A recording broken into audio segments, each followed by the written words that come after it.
আমরা লাস্ট ক্লাসে গেমিং পর্যন্ত আলোচনা করছিলাম। আমাদের যে এন্টারটেনমেন্ট রিক্রিয়েশন এই চ্যাপ্টারটাতে আছে, আমরা আজকে আলোচনা করব হচ্ছে রিক্রিয়েশন দিকে।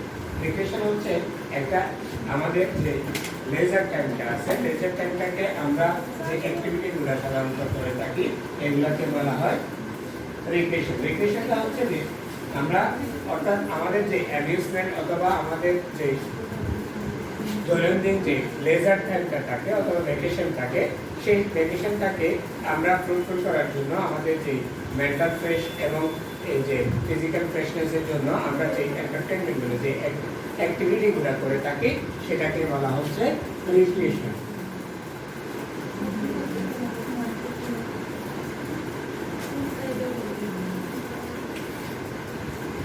রিক্রিয়েশন থেকে আমরা সাধারণত দেখা যাচ্ছে এই রিক্রিয়েশনের জন্য প্রায় প্রতি বছর আমাদের 400 এভরি ইয়ার পুরো ওয়ার্ল্ডের মধ্যে মানুষ এই রিক্রিয়েশন সেক্টরটাতে ওভার $400 বিলিয়ন কস্টিং করে, ঠিক আছে, কস্ট বিয়ার করে, ঠিক আছে, রিক্রিয়েশনের জন্য।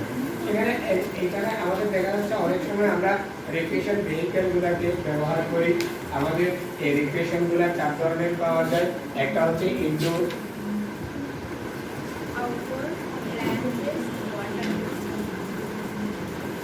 outdoor, land space,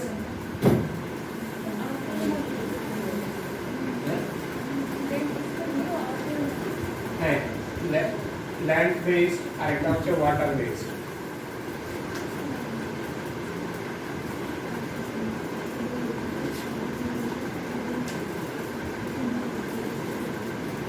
আমরা ইনডোরগুলা আমাদের যে ইনডোর গুলা আছে সেগুলো হচ্ছে আমরা জেনারেলি ইনডোর গেমস গুলাকে আমরা সাধারণত টাইম দিই।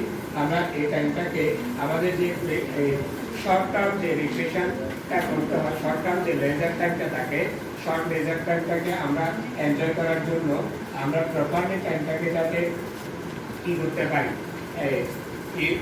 ইউটিলাইজ করতে পারি, সেটার জন্য আমরা ইনডোরের বিভিন্ন ইভেন্টগুলোতে আমরা অ্যাক্টিভেট করি।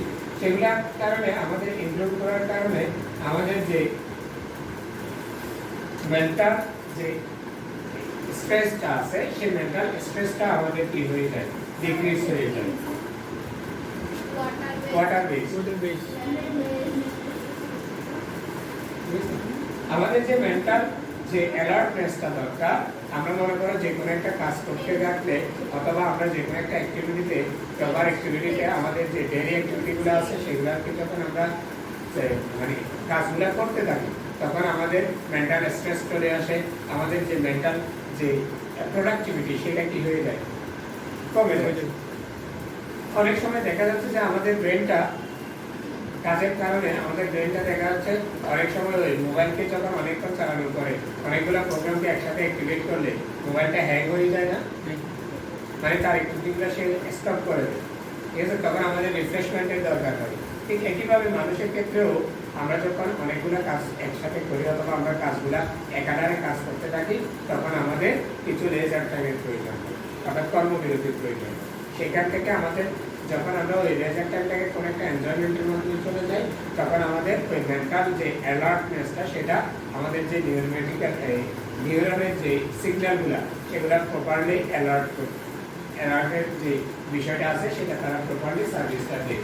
আবার আমাদের যে কাজের ক্ষেত্রে আমরা যে অঙ্গগুলা ব্যবহার করি সাধারণত হিউম্যান বডির যে পার্টগুলা, সেটা হচ্ছে আই, ব্রেইন, হ্যান্ড, ঠিক আছে, মাউথ, কথার ক্ষেত্রে এগুলো ব্যবহার করি।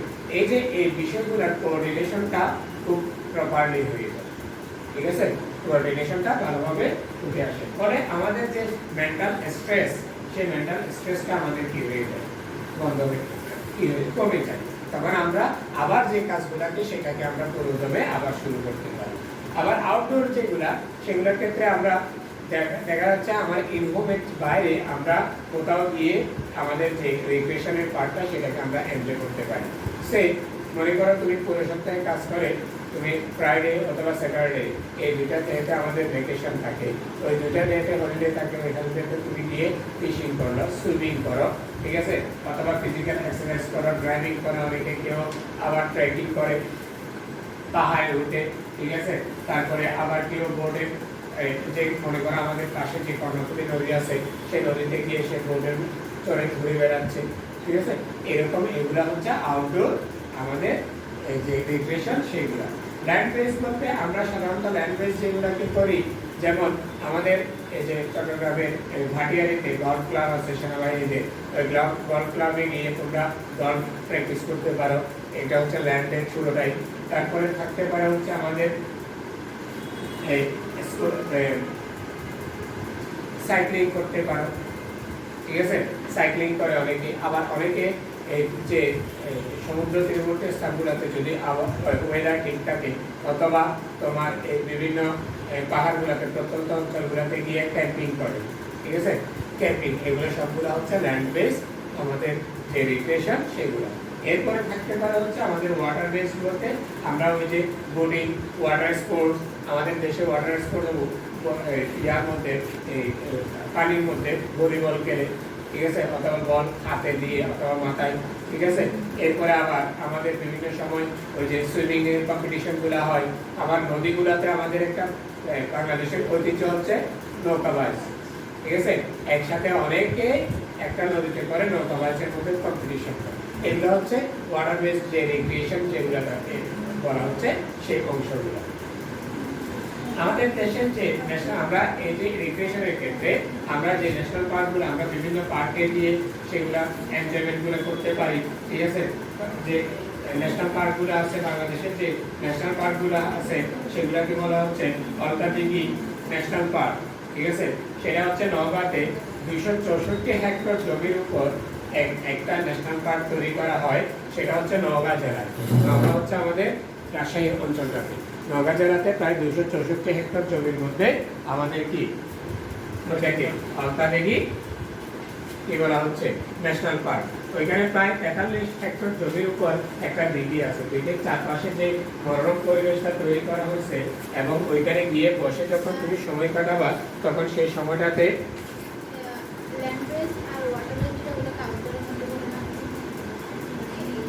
হ্যাঁ এগুলো ইনডোর আউটডোর দুইটার মধ্যেই পড়ে, ঠিক আছে। তবে বেশিরভাগ ক্ষেত্রে আমরা ল্যান্ড বেস যেগুলো করি ওইগুলোতে বেশিরভাগ ক্ষেত্রে আমাদের আউটডোর গেমিংগুলো বেশি থাকে, ঠিক আছে, একইভাবে ওয়াটার বেস যে রিক্রিয়েশনগুলো আছে সেগুলোতে আমরা যে দিঘিটা ওখানে 43 হেক্টর জমির উপর যে দিঘিটা, দিঘির চারপাশে যে পরিবেশটা তৈরি করা হয়েছে সেটাতে আমরা কি করতে পারি ওখানে করতে পারি। আমাদের যে পার্শ্ববর্তী আমাদের যে চিরাঙের যে ভাটিয়ারি অঞ্চলটা আছে সেখানেও একটা কৃত্রিম লেক তৈরি করা হয়েছে, ঠিক আছে, ওই লেকের চারপাশে ছোট ছোট গাছ এবং বসার কিছু বেঞ্চ তৈরি করে দেওয়া হয়েছে, অর্থাৎ ওইখানে তুমি বিকেলবেলা গিয়ে যদি মনে করো পানির সামনে গিয়ে সময় কাটানোটা সেটা যে আমাদের মেন্টাল এবং ফিজিক্যাল যে স্ট্রেস যেগুলো থাকে সেই স্ট্রেসগুলোকে আমাদের ফুল ফ্রি করে দেয়। তাহলে এই ক্ষেত্রে আমাদের এই ন্যাশনাল পার্কগুলো আমাদের রিক্রিয়েশনের ক্ষেত্রে গুরুত্বপূর্ণ ভূমিকা পালন করে। এরপরে আসা হচ্ছে আমাদের ভাওয়াল ন্যাশনাল পার্ক, ঢাকা থেকে 40 কিলোমিটার উত্তরে এবং ঢাকা থেকে 40 কিলোমিটার এবং গাজীপুর থেকে 20 কিলোমিটার উত্তর এই ভাওয়াল যে ন্যাশনাল পার্কটা সেটা আমাদের তৈরি করা হয়। এরপর আছে আমাদের হচ্ছে বীরগঞ্জ ন্যাশনাল পার্ক, সেটা হচ্ছে দিনাজপুরে গভর্নমেন্ট বিল, সেটা হচ্ছে দিনাজপুরে 168 হেক্টর জমির উপর একটা পার্ক তৈরি করা হয়। এগুলা হচ্ছে ম্যানমেড সবগুলা, ওরা সেগুলাকে বিভিন্ন ল্যান্ডটাকে বিভিন্নভাবে রেনোভেশন করে রিক্রিয়েশন সেন্টার হিসেবে তৈরি করে। সেটা গভর্নমেন্ট 2011 সালে সেটাকে ন্যাশনাল পার্ক হিসেবে করে ঘোষণা দেয়।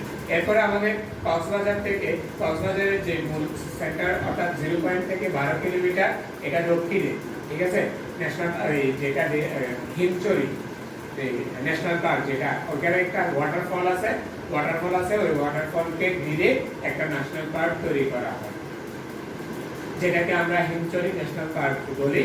সেটাতে সবচেয়ে সৌন্দর্যের যে বিষয়টা সেটা হচ্ছে আমাদের কি ওই যে ঝর্ণা, যেটা ওয়াটারফল, এটা। তবে সেটা বৃষ্টির যদি আমরা সাধারণত কক্সবাজার অঞ্চলগুলোতে শীতকালীন সময়টাতে এন্টারটেইনের জন্য যাই, ওই সময়টাতে পানির যে প্রবাহ সেটা খুব কম থাকে, কিন্তু এখানে এই মুহূর্তে যখন বৃষ্টি হয় তখন ওইখানে এই যে ওয়াটারফলের যে ধারাটা সেটা খুব ভালো থাকে। কিন্তু একটা রিস্কি বিষয় হচ্ছে ওইখানে যে মানে উঠার অথবা চলাফেরা করার যে মানে রোডটা আছে সেগুলো খুব পিচ্ছিল, পাথরগুলো অথবা মাটিটা খুব পিচ্ছিল হয়ে যায়। তো এখানে সাবধানভাবে তোমাকে চলাফেরা করতে হয়। অসাবধানতার কারণে যে কোনো ধরনের দুর্ঘটনা, মারাত্মক দুর্ঘটনা ঘটে যেতে পারে। এই জন্য তোমরা কেয়ারফুলি এই ন্যাশনাল পার্কগুলোতে তোমরা যেতে পারো। এরপরে হচ্ছে হাতিগঞ্জ ন্যাশনাল পার্ক, যেটা ময়মনসিংহ জেলায় অবস্থিত। 2010 সালে গভর্নমেন্ট 2010 সালে এই ন্যাশনাল পার্কটা কি হয়, এস্টাবলিশ হয় ভালুকা উপজেলা। ঠিক আছে, ভালুকা উপজেলা। ময়মনসিংহ অঞ্চলটা আমাদের জন্য, আমাদের দেশের জন্য এই যে এটাকে কি বলে, কৃত্রিম যে হ্যাচারিগুলো আছে মাছের জন্য, হ্যাচারিগুলো এখানে খুব ভালো পাওয়া যায়। কারণ ওইখানে ময়মনসিংহে আমাদের দেশের সর্বপ্রথম কৃষি বিশ্ববিদ্যালয়টা ওই তোমার ময়মনসিংহে প্রতিষ্ঠা হয়। ঠিক আছে, যার কারণে ওই অঞ্চলটাতে এগুলা নিয়ে রিসার্চ, কৃষি, এগ্রিকালচার এবং ফিশিং এগুলো নিয়ে খুব ভালো রিসার্চ হয়। এবং ওই অঞ্চলটাতে এত বেশি বিস্তৃত জমি আছে যেখানে, যার কারণে ওই অঞ্চলটাতে ওই সেক্টরটাতে কৃষি যে এগ্রিকালচার সেক্টরটা খুবই এস্টাবলিশ হয়। যার কারণে 2010 সালে ওইখানে ওই যেটা খাদিগঞ্জ, যেটা কি বলে ন্যাশনাল পার্ক, সেটা এস্টাবলিশ করা। এরপরে হচ্ছে কাপ্তাই ন্যাশনাল পার্ক একটা আছে, যেটা হচ্ছে আমাদের পার্শ্ববর্তী কাপ্তাই, রাঙ্গামাটি জেলার কাপ্তাই উপজেলাতে। সেখানে কাপ্তাই উপজেলাতে আমাদের যে ন্যাশনাল পার্কটা গঠিত হয় সেটা হচ্ছে যে প্রথমে তৎকালীন যে ব্রিটিশ গভর্নমেন্ট ওই অঞ্চলটাতে 1873 সাল, 1878 সাল, 1879 সাল, এই সালগুলোতে ওইখানে ট্রি প্লান্টেশনের উদ্যোগ নেওয়া হয়। ওই ট্রি প্লান্টেশনগুলো করতে হতে ওইখানে গিয়ে যখন 1961-এ ওইখানে যে জলবিদ্যুতের জন্য আমরা যে জলবিদ্যুৎটা পাই সেটার জন্য ওইখানে একটা ওই কি বলে কাপ্তাই লেকের উপর একটা বিদ্যুৎ প্রকল্প করার জন্য ওইখানে একটা বাঁধ তৈরি করা হয়। ওই বাঁধের উপর দিয়ে পানিটা ছেড়ে দিয়ে টারবাইন ঘুরিয়ে ওইখান থেকে বিদ্যুৎটা উৎপন্ন করা হয়। তার আশেপাশে ওইখানে যে এই পাওয়ার একাডেমি, একটা একাডেমি তৈরি হয়, তার আশেপাশে স্কুল, কলেজ, নৌবাহিনীদের অঞ্চলগুলা, তারপরে হচ্ছে এই যে ন্যাশনাল পার্কটা, এই সম্পূর্ণ অঞ্চলটা গঠিত হয়। ঠিক আছে, পরে এটাকে গভর্নমেন্টে 1999 সালে গভর্নমেন্ট এটাকে কি ন্যাশনাল পার্ক হিসেবে ঘোষণা দেয়। আমাদের আরেকটা ট্যুরিজমের আরেকটা গুরুত্বপূর্ণ অংশ হচ্ছে আমাদের এন্টারটেইনমেন্ট। এন্টারটেইনমেন্টকে বলা হয় ম্যাগনেট পার্ক।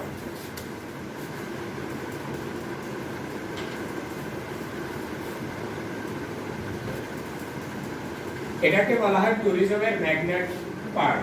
ঠিক আছে, ট্যুরিজমের ম্যাগনেট পার্ক বলা হয়।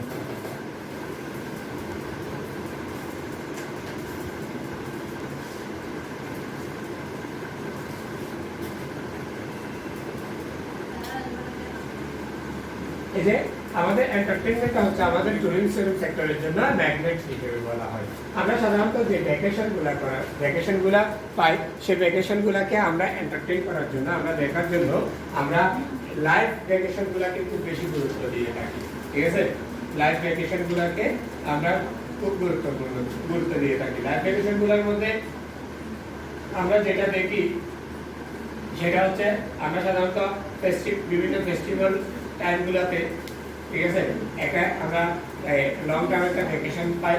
সেই ভ্যাকেশনগুলোতে আমরা বিভিন্ন ধরনের এন্টারটেইনমেন্টগুলোতে যাই। এন্টারটেইনমেন্টগুলোর মধ্যে আমাদের বাংলাদেশের যে এন্টারটেইনমেন্টগুলোর প্রধান অংশগুলো সেগুলো হচ্ছে সিনেমা, মিউজিক।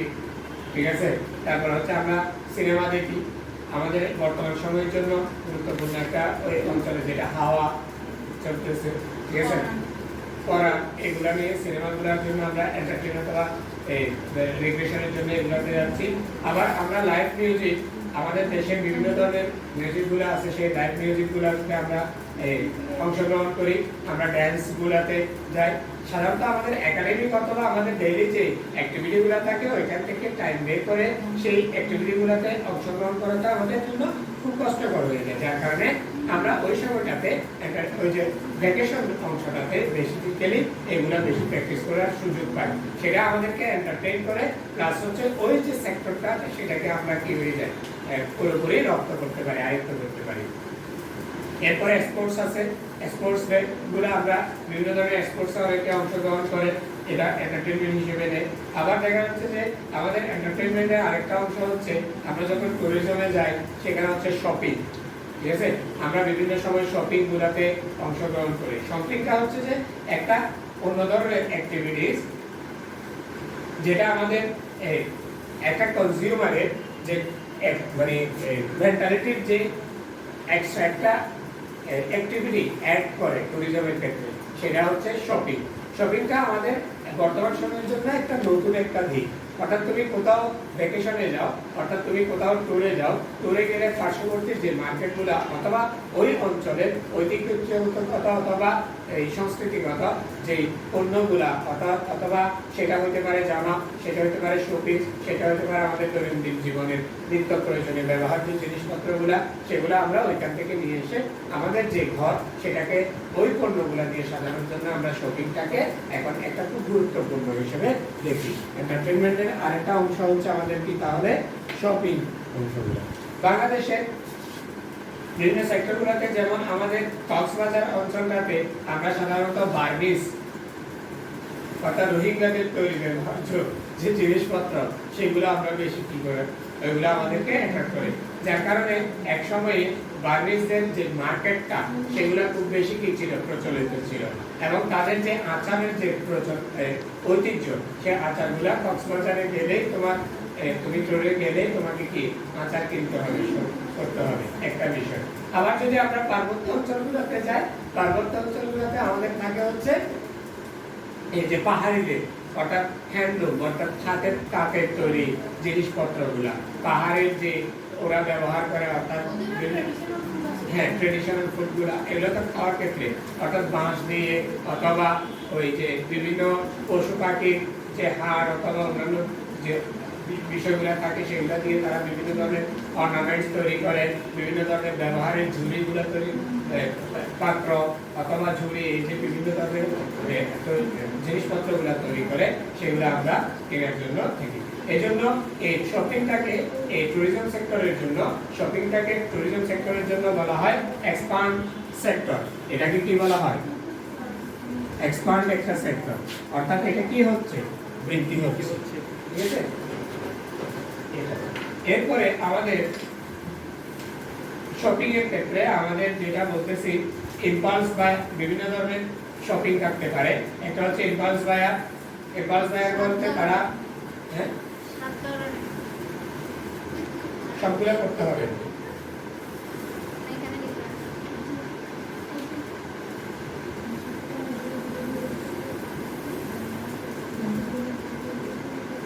ইম্পালস বায়ার অর্থাৎ দেখা গেছে কারো ওই যে আমরা বললাম যে প্রথম আমরা শুরুতে বলছি যে যেগুলা আমরা শপিং করতে যাই দেখা যাচ্ছে যে আমাদের ওই যে সংস্কৃতিগত এবং ঐতিহ্যগত ওই বিষয়গুলোকে আমাদেরকে আবেগ প্রবণ করে থাকে। তো আবেগের কারণে অর্থাৎ আমরা ইমোশনালি হয়ে তাদেরকে অনেকটা সহযোগিতার ভাব থেকে অথবা ওইটা আমার ঘরে নিয়ে এসে ওটা সৌন্দর্যতা বৃদ্ধি করার ওই আবেগ থেকে আমরা কিছু শপিং করে থাকি। এই ধরনের বায়ার যারা তাদেরকে বলা হয় ইম্পালস বায়ার। আবার থাকে বার্গেন হান্টার যারা থাকে, অর্থাৎ যে কোনো একটা জিনিসপত্র কিনতে গেলে তারা সেটা যে প্রাইসটা থাকে ওই প্রাইসটা নিয়ে তারা কি করে, কষাকষি করে, ঠিক আছে, যেটাকে আমরা দর কষাকষি করি। অর্থাৎ তোমাকে কোনো একটা পণ্যের দাম দিলে 500 টাকা, সেটা তুমি 300 টাকা দিয়ে কনজিউম করার চেষ্টা করবে, এটাই। এরপরে থাকে এডুকেটেড শপার, ঠিক আছে। এডুকেশন সেক্টরগুলোতে বিভিন্ন বিষয়গুলো নিয়ে যারা শপিংগুলো করে থাকে এডুকেটেড শপার বলে।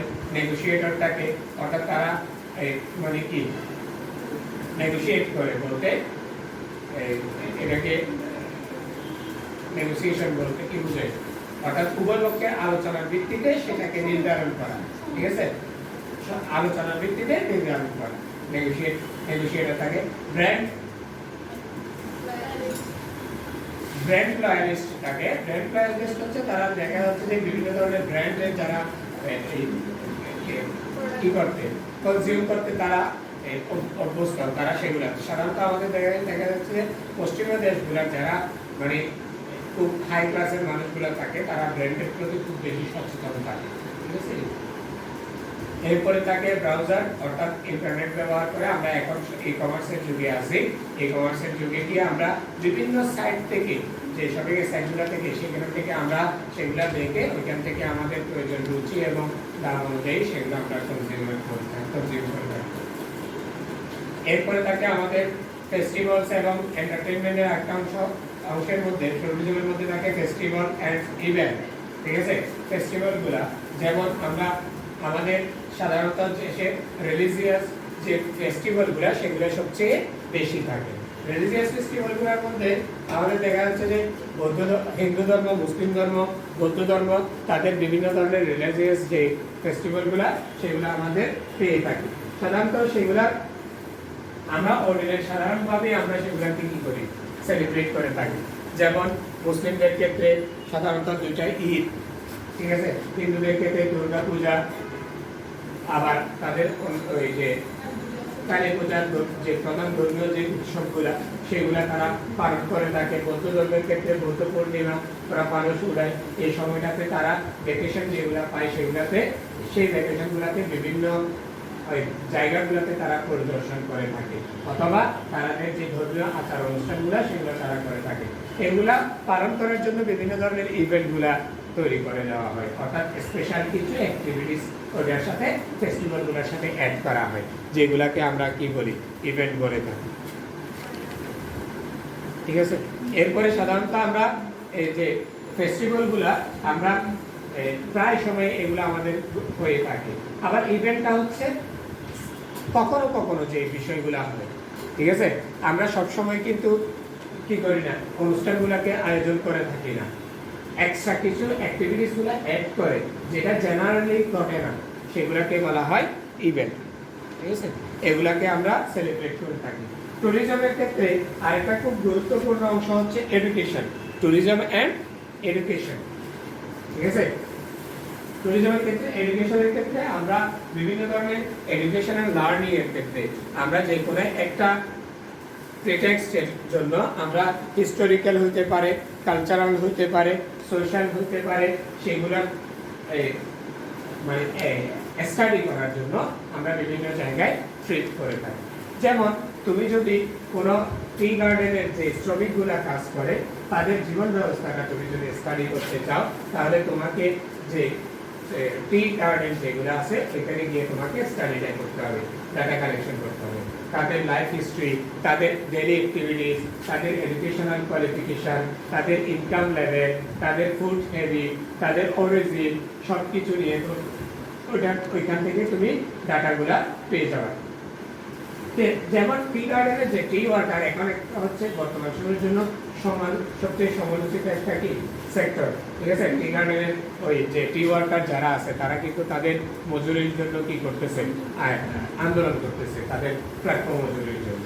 তাহলে ওই টি গার্ডেন তুমি যদি তাদের নিয়ে রিসার্চ করতে চাও, তাহলে তুমি তাদেরকে সাধারণত জেনারেল যে আমাদের এরিয়াগুলো থাকে, ঠিক আছে, আমরা যে কমিউনিটিগুলো থাকে সেখানে তাদেরকে পাওয়ার জন্য টি গার্ডেন যে এরিয়াগুলো থাকে সেই জায়গায় তাদের কমিউনিটিগুলো সবচেয়ে ভালো পাওয়া যায়,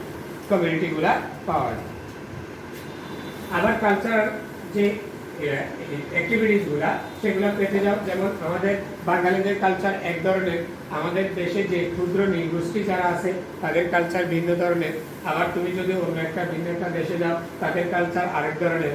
এখন তুমি যদি চেষ্টা করো যে মনে করো যে আমাদের মানব সভ্যতা যেগুলা কি গড়ে উঠছে সেই মানব সভ্যতা গড়ে ওঠার ক্ষেত্রে আমাদের যে সভ্যতা সিভিলাইজেশনগুলো এস্টাবলিশ হয়েছিল, সেই সিভিলাইজেশনের ওই অঞ্চলটা থেকে সেটাকে যদি তুমি রিসার্চ করতে যাও, তাহলে ওই অঞ্চলে তোমাকে কি করতে হবে, ট্যুর করতে হবে, ট্রিট করতে হবে, ঠিক আছে। তুমি যাবে ওইখানে, তাহলে ওইখানে আমাদের কি হয়, সোশ্যাল লাইফগুলা এগুলা পাই।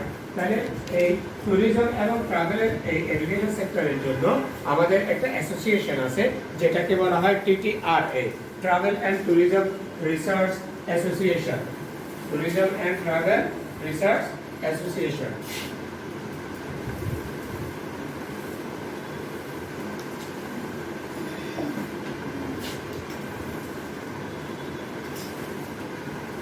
ট্রাভেল এন্ড ট্যুরিজম, ট্রাভেলটা আগে হবে।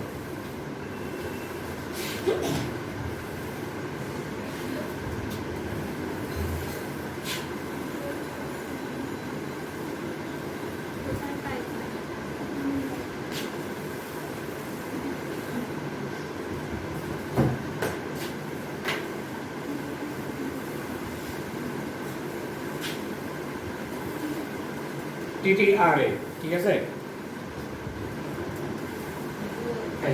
তাদের প্রায় 150 মেম্বার রেজিস্টার, এই অ্যাসোসিয়েশনটা 150 সদস্য রেজিস্টার।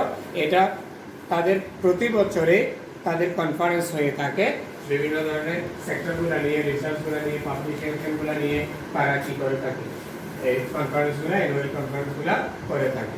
এই রিসার্চের একটা অংশ হচ্ছে পাবলিশিং, এটার একটা অংশ হচ্ছে কি পাবলিশিং।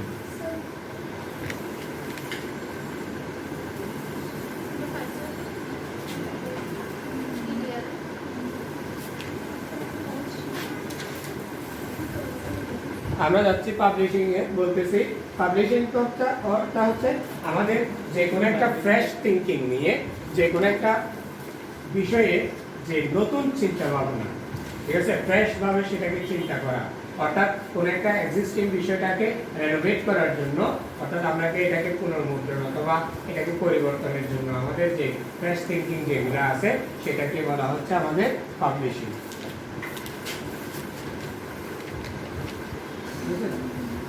এখান থেকে আমরা পাবলিশিং এর ফলে আমরা অনেক ধরনের ইনফরমেশন তৈরি করতে পারি, মেকিং ইনফরমেশন, আমার লিটারেচার সৃষ্টি হয়, মিউজিক সৃষ্টি হয়, সফটওয়্যার তৈরি করা যায় এবং অন্যান্য ধরনের যে কোনো ধরনের কন্টেন্ট আমরা নতুন থিঙ্কিং থেকে প্রকাশ পাই, যেটা সাধারণত দেখা যাচ্ছে কোনো বিজনেস পারপোজে সেল করার জন্য অথবা হইতে পারে ফ্রি পারপোজে নিজের প্রচার প্রসারের জন্য সেটা ব্যবহার করা হয়, তো ফ্রিতে বিতরণ করা হয়।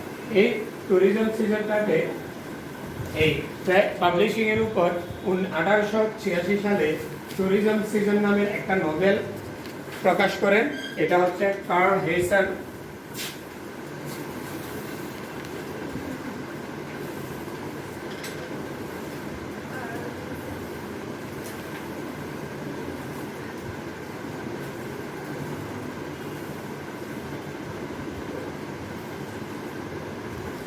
উনি করেন হচ্ছে 1986 সালে, ঠিক আছে? তাহলে এখান থেকে উনি ওই ট্রাভেল বিষয়ক, আবার আমাদের দেশে ট্রাভেল বিষয়ক অনেক ধরনের সাহিত্যগুলো প্রকাশিত হয়, যেমন দেশে বিদেশে সৈয়দ ওয়ালিউল্লাহ, ঠিক আছে, তারপরে ওই যে কাবুলিওয়ালা, তারপরে এই ধরনের আমরা পথে প্রবাসে, এগুলো আমরা অনেকগুলা ট্যুরিজম ট্যুরের উপরে, অর্থাৎ আমাদের ভ্রমণ কাহিনী হিসেবে যেগুলোকে আমরা বলে থাকি। আমাদের পরবর্তী অংশে আমরা যে ক্লাসটা নিব সেটাতে হচ্ছে আমাদের motivation for pleasure and travel. শেষ